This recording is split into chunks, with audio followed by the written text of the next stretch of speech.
Hello, my dear students. We all saw what are the important words associated with academic writing, or what should be used, which vocabulary should be used in academic writing, right? First of all, let me wish all my students a very happy and pleasant day. My dear students, stay safe, stay happy, stay healthy. Alright.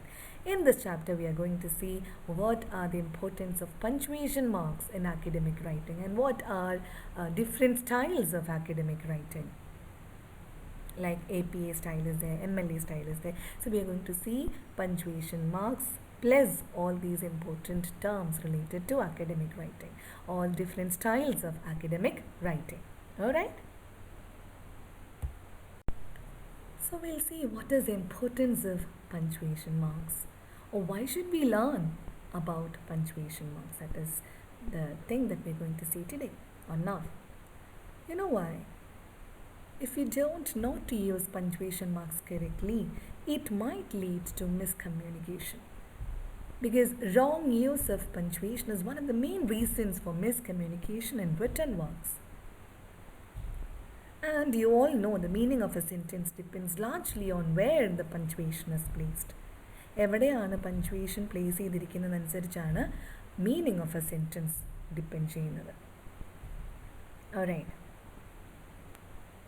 According to Lentras, punctuation marks are traffic signals of language. They tell us to slow down. Example, comma. ഒരു comma കാണുമ്പോൾ we slow down our speed or our speech. Notice this and stop, because full stop tells us to stop your speech or stop your reading. Alright, notice this example quotation mark. When we see quotation mark, we are so keen in observing what is there in it. So these are the reasons why, or this is the reason why punctuation mark is called the traffic signal of language, because it tells us, okay, you slow down your reading, or you slow down your speech, or notice this, okay, you give importance to what is put or what is there inside this quotation mark. You should notice this. Alright, and stop. Example, full stop. When we see a full stop, we stop reading. We make a pause. Alright. See this example. Let's eat grandma. Without any punctuation. You can see only exclamation mark over there. Let's eat grandma means what? This grandma is not good enough that she should be eaten. Like if you don't see any comma there. Let's eat grandma means what? I'm so hungry that I need grandma to be eaten. Or I don't like grandma to be there, so we're going to eat you up. So this is a wrong communication. This is a miscommunication without having appropriate punctuation marks there. Yeah, instead of that, how should we write? Let's eat, comma, grandma. That means what? Yeah, we are hungry, grandma. We'll go have our food now. That's what. We are calling grandma to have our food. We are not going to eat grandma. Instead, we are calling grandma. Come, grandma. We'll have our food now. We are hungry. See, the meaning changes when we put a comma over there. Alright. Thank you. That's it. And see this example. No U-turn. No U-turn means what? U-turn is strictly prohibited. No U-turn without any punctuation marks means, of course, you should not take a U-turn over there. It's not safe to use a U-turn over there. That is the meaning, right? See, if it is like this, no, comma, U-turn means what? You can take a U-turn over there. You are allowed to take a U-turn over there. Alright, so the meaning changes when we put punctuation marks. See this example. A woman without her man is nothing. A woman colon without her man is nothing. Another punctuation mark or another sentence is like this. A woman without her man, comma, is nothing. So these two sentences, a woman colon without her, comma, man is nothing, and the next sentence, the sentence which follows that sentence, mean different. It has got different meanings. In the first sentence, a woman is someone which makes man something. In the first sentence, a woman is someone which makes man something. A woman, colon, without her, man is nothing. Man cannot live without a woman. Alright. In the second sentence, what is happening? A woman, comma, without her man is nothing. Means here, woman is becoming nothing without her man. In the first sentence, man is becoming nothing without her man. That is why I told you, meaning of a sentence depends largely on where the punctuation marks are placed, on what punctuation is used. So that means you should know, my dear students, to know punctuation marks correctly. So here lies the importance of punctuation marks. Punctuation plays an important role in making your writing clear and accurate. Wrong use of punctuation is often looked at as a sign of imperfect education. If you don't know to use punctuation marks correctly, that means it gives a sign as if you are not properly educated, or education is not complete. Alright. The punctuation marks which are quite essential in achieving perfection in academic writing include, these are the important punctuation marks you should know while you write academic writing, while you do professional writing.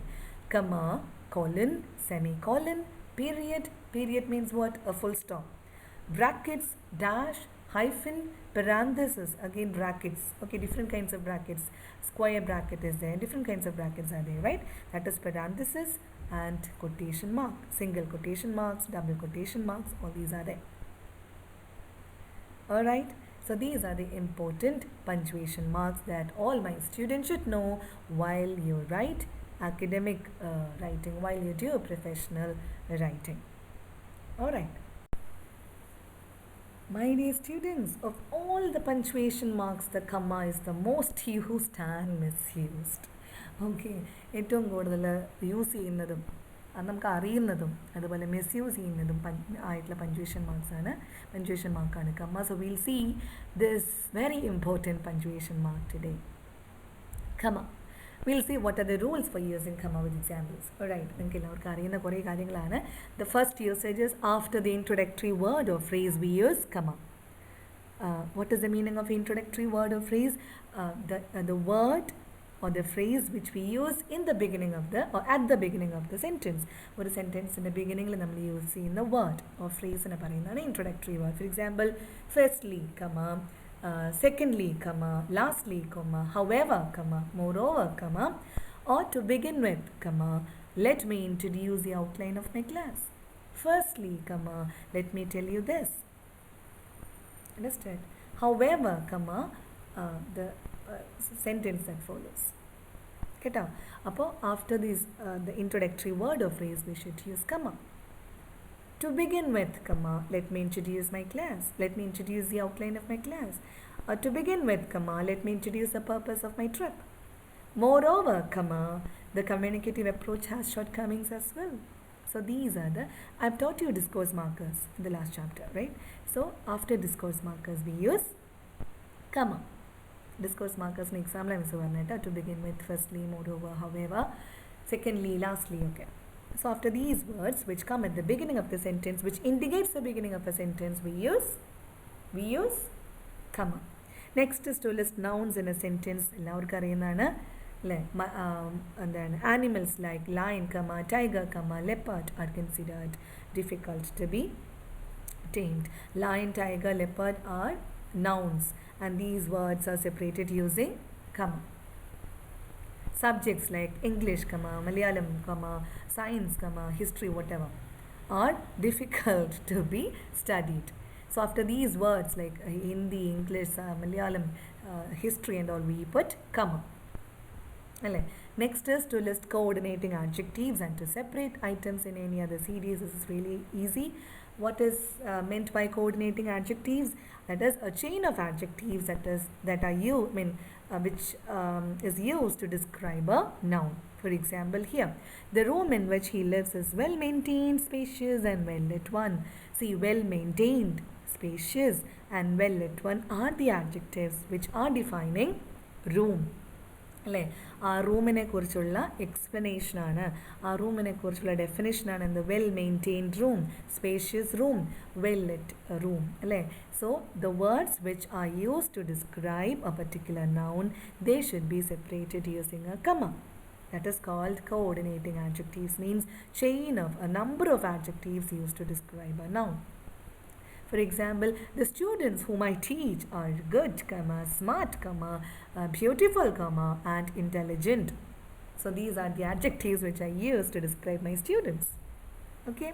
അപ്പോൾ അത്തരം adjectivesന്റെ ഇടയിൽ we have to put comma. I believe my students have understood. And so we saw what are the three usages of comma. Now we'll see more about it. We use comma to separate two independent clauses in a compound sentence. I've already taught you what is a compound sentence. A compound sentence is a sentence which has two independent clauses, two main clauses.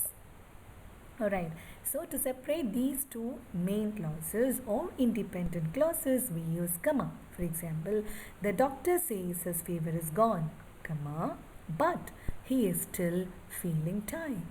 These two clauses are independent. These clauses are not depending on any other clauses for its completion of meaning. അതിൻ്റെ ആശയം പൂർണ്ണമാക്കാൻ വേറൊരു ക്ലോസിൻ്റെ സഹായം തേടുന്നില്ല, രണ്ട് clause. That means these clauses are independent, it can stand alone. He is feeling tired, he is feeling tired, but he is feeling tired, even that gives us a complete sense. The doctor says his fever is gone, അല്ലേ? അതും complete ആയിട്ടുള്ള sense ഉണ്ട്. അപ്പോൾ ഈ രണ്ട് തന്നെ നിൽക്കാൻ പറ്റുന്ന, ആശ്രയിക്കാത്ത ഇൻഡിപെൻഡൻറ്റ് ക്ലോസസിനെ സെപ്പറേറ്റ് ചെയ്യുമ്പോൾ we should use comma. Okay, I believe understood. Next is to separate interrupting words and expressions in a sentence. ഒരു സെൻറ്റൻസിൽ ഇൻ്ററപ്റ്റ് ചെയ്യുന്ന, തടസ്സപ്പെടുത്തുന്ന വാക്കുകളോ എക്സ്പ്രഷൻസോ ആ സെൻറ്റൻസിൽ നിന്ന് സെപ്പറേറ്റ് ചെയ്യാൻ we use comma. For example, the famous composer, Mozart is known for his symphonies. കണ്ടോ? The famous composer, Mozart is known for his symphonies. Even that Mozart is not is something that is added to define the famous composer, അല്ലേ? ആ famous composer എന്നുള്ളത് ആരാണെന്ന് കൃത്യമായിട്ട് പറയാൻ വേണ്ടിയിട്ട് Mozart എന്നുള്ള പേര് അവിടെ ആഡ് ചെയ്യുകയാണ് ചെയ്യുന്നത്. So to separate such word, for example, our English teacher, Miss Jency, is teaching us grammar. Our English teacher is teaching us grammar, even that is okay, but you are defining who is the English teacher. English teachers ഒരുപാടുണ്ട് നിങ്ങൾക്ക്, അതിലേത് ടീച്ചറാണ് define ചെയ്യുമ്പോൾ we add the name, അവിടെ ജെൻസി എന്നുള്ള പേര് add ചെയ്യുമ്പോൾ that Jency is something that interrupts the flow of the sentence. ആ സെൻറ്റൻസിൻ്റെ ആ ഒരു ഫ്ലോനെ ഇൻ്ററപ്റ്റ് ചെയ്യുന്നൊരു വേർഡാണ്, അല്ലേ? അപ്പോൾ അതിനെ സെപ്പറേറ്റ് ചെയ്യാൻ we should use comma before the word and after the word. So our English teacher, Miss Jency, is teaching us grammar. Okay, or our principal, Sister Dr. Maggie Jose has addressed the students, whatever. Our principal has addressed the students, but we are giving more clarity so that the sister's name is given, but that interrupts the rest of the sentence. So what are we doing? We are separating the word using comma before the word and after the word. Okay, the history student, Rahana, is going for this competition. Rahana, is going for this competition. Okay, got it? So Rahana is a name that is to be separated from the rest of the sentence because we are giving an added information there. Alright, so I believe my students have understood. Yes. Next is നിങ്ങൾക്ക് അറിയുന്ന usage ആണ് to set off a quote from the rest of the sentence. We use comma before we begin a quote, അല്ലേ? ഒരു quote begin ചെയ്യുമ്പോൾ quoteനെ separate ചെയ്യാനായിട്ട് we use comma. Mahatma Gandhi said, the weak can never forgive. Forgiveness is the attribute of the strong. So this is the quote of Mahatma Gandhi, and what are we doing? We are separating that quote from the rest of the sentence. How should we do it? We are putting a comma. I believe my students have understood. So these are the 6 usages of comma. Yeah, now we'll see when should we use semicolon. We have already seen when should we use comma. I've taught you there are 6 usages. Now we are going to see when should we use semicolon. Semicolon is used when two closely related independent clauses are combined without using coordinating conjunctions like and, or, so, yet, etc. Alright, I know your father, semicolon, kanda, I know your father, semicolon, he has close associations with my uncle. So you can see, my dear students, you can see two clauses. I know your father is a clause, he has close associations with my uncle is another clause. We can see two clauses, and in the first after the first clause we are not seeing any coordinating conjunction അല്ലേ. രണ്ട് independent ക്ലോസസിനെ സാധാരണഗതിയിൽ ആൻഡോ, Auro, സോവോ, യെറ്റോ എന്ന വാക്കുകളെ വെച്ച് combine ചെയ്യും. അത്തരം വാക്കുകൾ use ചെയ്യുന്നില്ല എന്നുണ്ടെങ്കിൽ instead of that we can use semicolon. So we should use semicolon to combine two closely related main clauses or independent clauses when they are not combined using coordinating conjunctions. Okay, I know your father because he has close associations with my uncle എന്നൊന്നും പറഞ്ഞിട്ടില്ല അല്ലേ. പക്ഷേ ഇത് രണ്ടും എന്താണ്, independent ആയിട്ടുള്ള closes ആണ്. അപ്പം അത്തരം രണ്ട് ഇൻഡിപെൻഡൻ്റ് ആയിട്ടുള്ള ക്ലോസസ് വേറൊരു വാക്കുകളാലും ജോയിൻ ചെയ്യുന്നില്ല എന്നുണ്ടെങ്കിൽ we should use semicolon in between these two clauses. Okay, next is a semicolon can be used to replace a period if the writer wishes to reduce the gap between linked sentences in a paragraph. പീരിയഡിന് പകരം, കുത്തിന് പകരം, full സ്റ്റോപ്പിന് പകരം we can use semicolon. Instead of a full stop we can use semicolon if the writer wants to reduce the gap. Pause will be longer if we use a full stop. Full stop use ചെയ്യുമ്പോൾ pose longer ആയിരിക്കും. അത്രയും long ആവണ്ട നമ്മുടെ pose എന്നുണ്ടെങ്കിൽ instead of full stop we can use semicolon. For example, monsoon sets in Kerala in the month of June, semicolon, കണ്ടോ, semicolon, district authorities make elaborate preparations prior to the onset of monsoon. Monsoon start ചെയ്യാണ് ജൂണിൽ. District authorities എല്ലാം ജൂണിന് മുൻപേ അല്ലെങ്കിൽ മൺസൂണിന് മുൻപേ we are making elaborate preparations, അതിനുള്ള ഒരുക്കങ്ങൾ ചെയ്യുന്നു എന്നാണ് sentence. These two sentences are two different sentence അല്ലെങ്കിൽ ടു സെപ്പറേറ്റ് സെൻറ്റൻസസ് അല്ലേ, ഇൻഡിപെൻഡൻ്റ് ആയിട്ടുള്ള സെൻറ്റൻസസ് ആണ്. Monsoon sets in Kerala in the month of June, full stop, district authorities make elaborate preparations prior to the onset of monsoon should be the way if the writer wants. വേണ്ട, full stop ഇടുമ്പോൾ കുറച്ചുകൂടെ pose വരും, കുറച്ചുകൂടെ നീളം കൂടും പോസിന്. അത്തരം pose വേണ്ട, a small pause is enough എന്ന് വിചാരിക്കുകയാണെങ്കിൽ we can put semicolon in between these two sentences. Alright, next is semicolon is used before the word however. If however is used in between two sentences, രണ്ട് സെൻറ്റൻസസിന് ഇടയിലാണ് however use ചെയ്യുന്നത്, തുടക്കത്തിലല്ല എന്നുണ്ടെങ്കിൽ after however we should use always comma അല്ലേ. however എന്നുള്ള വേർഡിന് ശേഷം comma use ചെയ്യാൻ പാടുള്ളൂ. we have seen in the previous lecture, previous slide. But before however, if however is used in between sentence, we should use semicolon. കണ്ടോ, there are states that demand a greater degree of autonomy, semicolon. കണ്ടോ, semicolon means one full means എന്താ പറയുക, ഒരു period and a comma together. So or a autonomy, semicolon, however, kanda. So we use semicolon in front of the word however and comma after the word however. Alright, so I believe my students have understood. So these are the three usages when we should use semicolon. I believe this is easy for you.